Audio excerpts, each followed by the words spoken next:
தம்பி அந்த USB cable எடுப்பா எதுன்னு இதுவான்னு எல்லாமே டைப் சி தானேப்பா ஏதோ ஒன்று எடுப்பா அப்படின்ட்டு யாராவது சொன்னால் அவங்கக்கிட்ட இந்த வீடியோவை நீங்கள் போய் காட்டுங்க. இந்த 3 கேபிளுமே பார்க்குறதுக்கு ஒரே மாதிரி இருந்தாலும் இந்த 3மே வந்துட்டு வேறு. All USB cables are not made the same way. Type சினாலே எல்லாம் பட்டப்பெண்ணு தானே ப்ரோ, அதுதானே ப்ரோ அப்படின்ற மாதிரி சொல்லுவீங்க. பட் அது எல்லாத்துக்குமே பார்த்தீங்கன்னா ஸ்பீச் டிஃப்ரெண்ட்டாக இருக்கலாம், ஒரு சிலதில் வந்துட்டு டேட்டா ட்ரான்ஸ்ஃபர் டிஃப்ரெண்ட்டாக இருக்கலாம், அதே மாதிரி ஒரு சிலது வந்துட்டு வெறும் பவர் டெலிவரி மட்டும் பண்ணுற மாதிரி இருக்கலாம், அதுக்கப்புறம் சார்ஜிங் ஸ்பீட்ஸு அதுவுமே வந்துட்டு டிஃப்ரெண்ட்டாக இருக்கலாம். என்ன ப்ரோ ரொம்ப குழம்புதே ப்ரோ, தெளிவாக எக்ஸ்பிளைன் பண்ணுங்க அப்படின்ட்டு நீங்கள் அந்த பக்கம் இருந்து கேட்குறது எனக்கு புரியுது. ஸோ இதெல்லாம் நான் எக்ஸ்பிளைன் பண்ணுறதுக்கு முன்னாடி நான் உங்களுக்கு பேசிக்காக யூஎஸ்பினா என்ன அப்படின்ட்டு சொல்லிடணும். யூஎஸ்பினா என்ன அப்படின்னு பார்த்தீங்கன்னா யூனிவர்சல் பஸ் கனெக்டர். நீங்கள் யூஸ்வலாக யூஎஸ்பியை பார்த்தீங்கன்னா அதில் வந்துட்டு 4 கோடு இருக்கும். அதில் 4மே வந்துட்டு என்னென்ன அப்படின்ட்டு பார்த்தீங்கன்னா first one and last one வந்துட்டு பாசிட்டிவ் நெகட்டிவ், நடுவில் இருக்க 2 வந்துட்டு டேட்டா ட்ரான்ஸ்ஃபருக்கான லீட்ஸ். சரி அது ஓகே.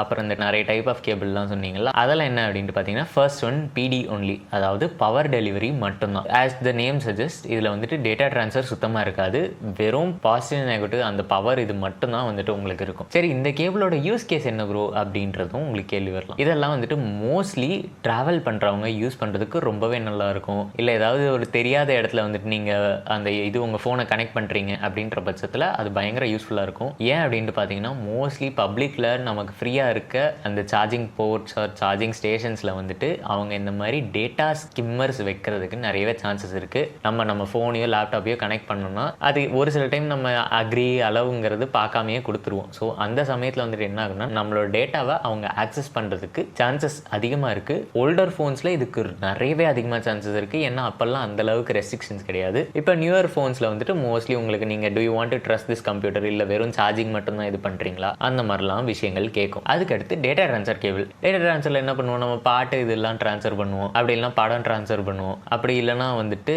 இன்புட் அவுட்புட் ட்ரான்ஸ்ஃபர் பண்ணுவோம், கண்ட்ரோல்ஸ் ட்ரான்ஸ்ஃபர் பண்ணுவோம், அதாவது மவுஸு கீபோர்டு இது எல்லாமே டேட்டா ட்ரான்ஸ்ஃபரில் தான் வரும். In fact display and system information இது எல்லாம் கூட வந்துட்டு நமக்கு டேட்டா ட்ரான்ஸ்ஃபரில் தான் வரும். சரி இந்த டேட்டா ட்ரான்ஸ்ஃபர் பற்றி நம்ம பேசணும் அப்படின்ற பட்சத்தில் வந்துட்டு நம்ம அந்த தண்டர்போல்ட் அப்படின்ற விஷயத்த நிறைய இடத்துல கேள்விப்பட்டிருப்போம். அந்த நம்மளோட கேபிள் எல்லாம் கூட பார்த்தீங்கன்னா ஒரு இது மின்னல் சிம்பிள் மாதிரி ஒன்று போட்டிருக்கும், அதை பற்றியும் நம்ம பேசியாகணும். சரி தண்டர்போல்ட்லாம் என்ன வரும் அப்படின்ட்டு கேட்டிங்கன்னா அது வந்துட்டு high speed data transfer, high power transfer, இந்த மாதிரி நிறைய விஷயங்களை வந்துட்டு உள்ளடக்கக்கூடியது தான் தண்டர்போல்ட் டெக்னாலஜி. இந்த தண்டர்போல்ட்டில் இப்போ கரண்ட்டில் இருக்கிறது பார்த்தீங்கன்னா தண்டர்போல்ட் 4 அண்ட் தண்டர்போல்ட் 5. சரி இது ரெண்டுத்துக்கும் என்ன டிஃப்ரென்ஸ் அப்படின்ட்டு கேட்டிங்கன்னா தண்டர்போல்ட் 4ல் வந்துட்டு up to 40 gigabits per second data transfer இருக்கும். தண்டர்போல்ட் 5ல் வந்துட்டு அப்படி டபுளாக 80 gigabits per second வந்துட்டு ட்ரான்ஸ்ஃபர் இருக்கும். அதே மாதிரி அதில் பார்த்தீங்கன்னா பவர் டெலிவரியுமே வந்துட்டு டிஃப்ரென்ஸ் இருக்கும். உங்களுக்கு நார்மல் தண்டர்போல்ட் 4ல் வந்துட்டு 100 watts வரைக்கும் பவர் டெலிவரி இருக்கும். இதுவே தண்டர்போல்ட் 5ல் பார்த்தீங்கன்னா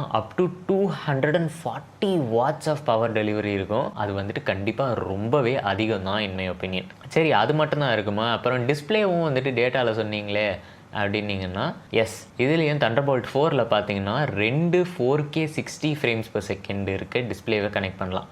இதுவே தண்டர்போல்ட் 5ல் வந்துட்டு 2 8K 60 FPS இருக்க டிஸ்பிளேவே கனெக்ட் பண்ணலாம். சரி ப்ரோ டிஸ்பிளேக்கும் தண்டர்போல்ட் ஸ்பீடுக்கும் என்ன சம்மந்தம் அப்படின்ட்டும் உங்களுக்கு ஒரு கேள்வி வரலாம். நான் வந்துட்டு டிஸ்பிளேயில் வந்துட்டு நான் சாதாரணமாக வீடியோ இது கனெக்ட் பண்ணால் வீடியோ வருது, அதில் எதுக்கு நமக்கு தண்டர்போல்ட் 4 என்ன தண்டர்போல்ட் 5 என்ன, டிஸ்பிளே போடுற 2.1 2.2 அதெல்லாம் சொல்கிறாங்களே அதெல்லாம் என்ன சம்மந்தம், டேட்டா ட்ரான்ஸ்ஃபர் ஸ்பீடுக்கும் என்ன சம்மந்தம் இருக்குது, எல்லாம் சேம் தானே. You are totally wrong. ஏன் டிஸ்பிளேஸ்க்கும் இந்த தண்டர்போல்ட் அந்த ஸ்பீடுக்கும் வந்துட்டு சம்மந்தம் இருக்குது அப்படின்றத புரிஞ்சுக்கிறதுக்கு உங்களுக்கு ஃபஸ்ட்டு வீடியோன்னா என்ன அப்படின்றது புரியணும். வீடியோங்கிறது என்ன, ஜஸ்ட் மூவிங் இமேஜஸ். இப்போ ஒரு சினிமாலாம் நீங்கள் பார்க்குறீங்கன்னா அதில் 1 செகண்ட் வீடியோவுக்கு வந்துட்டு 24 கான்சிக்வெண்ட் இமேஜஸ் வந்துட்டு இருக்கும். அதேமாதிரி பேல் ஃபார்மேட்டுக்கு வந்துட்டு 25 இருக்கும். இப்போ யூஸ்வலாக நம்ம யூஸ் பண்ணுற games are normal display normal விஷயங்களுக்குலாம் வந்துட்டு 30 இமேஜஸ்லேருந்து 60 இமேஜஸ் வரைக்கும், அதாவது 30 FPSலேருந்து 60 FPS வரைக்கும் இருக்கும். ஒரு சில ஹையர் எண்டு டிஸ்பிளேஸ்லாம் பார்த்தீங்கன்னா வந்துட்டு up to 144 Hz 320 Hz 720 Hz வரைக்குமே வந்துட்டு டிஸ்பிளேஸ் தான் இருக்குது அவைலபிளாக. ஸோ இதுக்கும் அதுக்கும் என்ன சம்மந்தம் அப்படின்ட்டு பார்த்தீங்கன்னா இமேஜஸுமே வந்துட்டு டேட்டா தான், அதாவது டிரான்ஸ்மிட்டட் ஃப்ரம் சோர்ஸ் நம்மளோட கிராஃபிக் கார்டு, அங்கேருந்து நம்மளோட டெஸ்டினேஷன் அதாவது மானிட்டர் அதுக்கு போகிறது.